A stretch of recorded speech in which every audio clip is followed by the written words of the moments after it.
नमस्कार। जब चारों तरफ मूर्ख भरे हों तो क्या वैज्ञानिकता और क्या विज्ञान, क्या शिक्षा और क्या सम्मान। उत्तर प्रदेश के प्राथमिक शिक्षकों की हालत कुछ ऐसी ही हो गई है। न वो शिक्षा के हो रहे हैं, न सम्मान के, न काम के।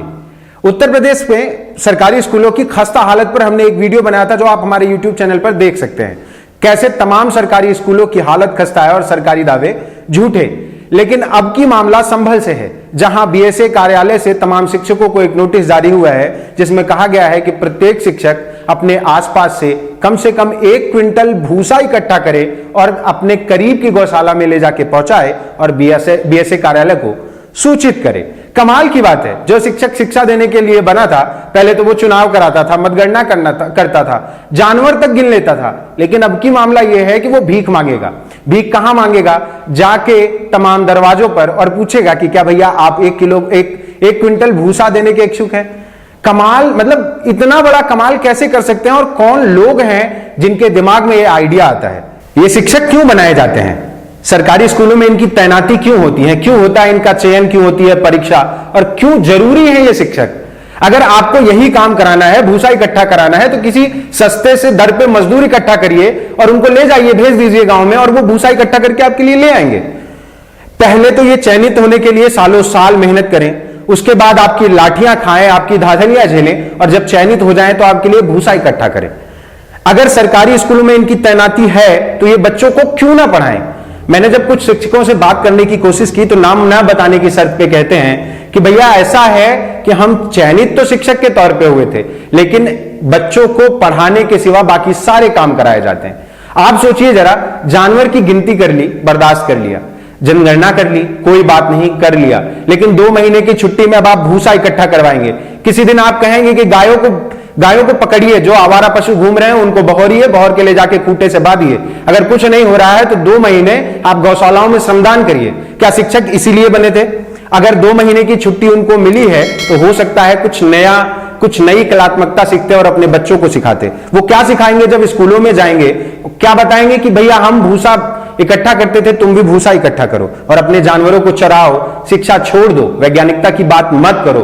गायों की रक्षा करना तुम्हारा पहला धर्म है, तुम गायों को बचाओ, भूसा लाओ और उनको खिलाओ पिलाओ, क्योंकि पढ़ाना और पढ़ना इन स्कूलों में नहीं होता। ये स्कूल सिर्फ इसलिए बने हैं कि शिक्षक वहां आए, मध्याह्न भोजन बांटे, वहां से निकले तो मतगणना करे, मतगणना करने के बाद भी आपका पेट ना भरे तो भूसा लाके इकट्ठा करके गौशालाओं पर दे।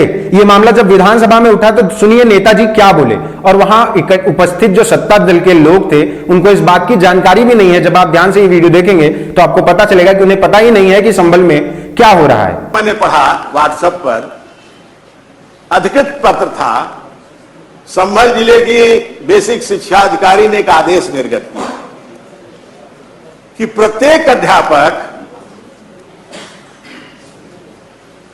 भूसा दाताओं के घर जाएंगे और गौशाला के लिए 1 क्विंटल भूसा जरूर उनसे लेकर जमा करेंगे, और जमा करने के बाद इसकी सूचना बेसिक शिक्षा अधिकारी और पशु चिकित्सा अधिकारी को देंगे।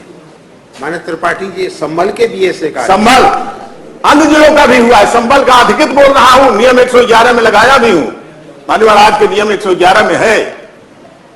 ये अध्यापकों से अब भीख मंगवाया जा रहा है, प्राथमिक शिक्षक के साथियों से। अच्छा, कौन धन्ना सेठ है? 1 क्विंटल का दाम आज जानते हैं, 1000 से लेकर 1200 रुपए हम लोग भी खरीदते हैं। गाय हैं, उनके लिए भूसा खरीदा जाता है शहरों में, जानते हैं। कौन दे रहा है आपको? अगर आपको भूसा ही इकट्ठा करना है तो बेसिक शिक्षा अधिकारी एक जगह स्टॉल खोल दें कि आज जो दानदाता चाहें आप भूसा दें गोवंश के लिए। गोवंश हमारे लिए भी श्रद्धेय है, हमारे लिए पूजनीय है।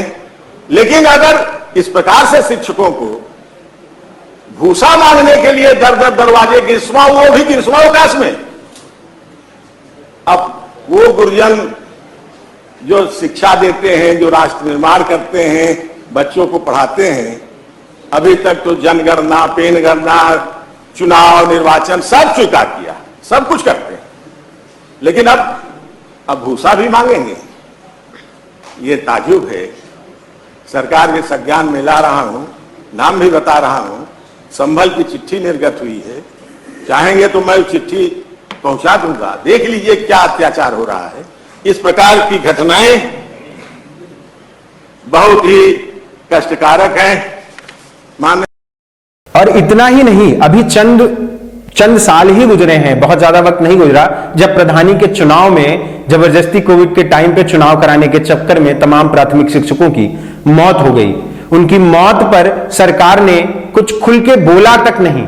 कितनी तकलीफ में होंगे वो परिवार जिनके कोविड में अपने सिर्फ इसलिए चले गए कि इन सत्ताधीशों को चुनाव कराना था, प्रधान चुनने थे, और प्रधान चुनने के चक्कर में किसी न किसी घर का प्रधान और चिराग दोनों बुझ गए।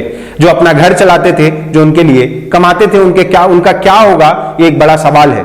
और ऐसे वक्त में शिक्षकों को फिर से ये आदेश देना है कि वो भूसा इकट्ठा करेंगे, उनके लिए ये ह्यूमिलिएटिंग है। ऐसा करना शिक्षकों के मानसिक स्वास्थ्य के लिए भी ठीक नहीं है। अगर उनको शैक्षणिक कार्य के लिए रखा गया है तो उनको बस बच्चों को पढ़ाने दिया जाए, और अगर पढ़ाने के बाद भी आपको कुछ काम लेने थे तो आपने लिए, लेकिन इतनी हद मत करिए कि वो शिक्षा से बिल्कुल दूर भाग जाएं, क्योंकि उनके लिए सबसे प्राथमिक कार्य प्राथमिक विद्यालयों में पढ़ाना है, न कि भूसा इकट्ठा करना। बने रहिए ब्लू कट के साथ। अगर आपको हमारा वीडियो पसंद आया हो तो शेयर जरूर करिएगा। धन्यवाद।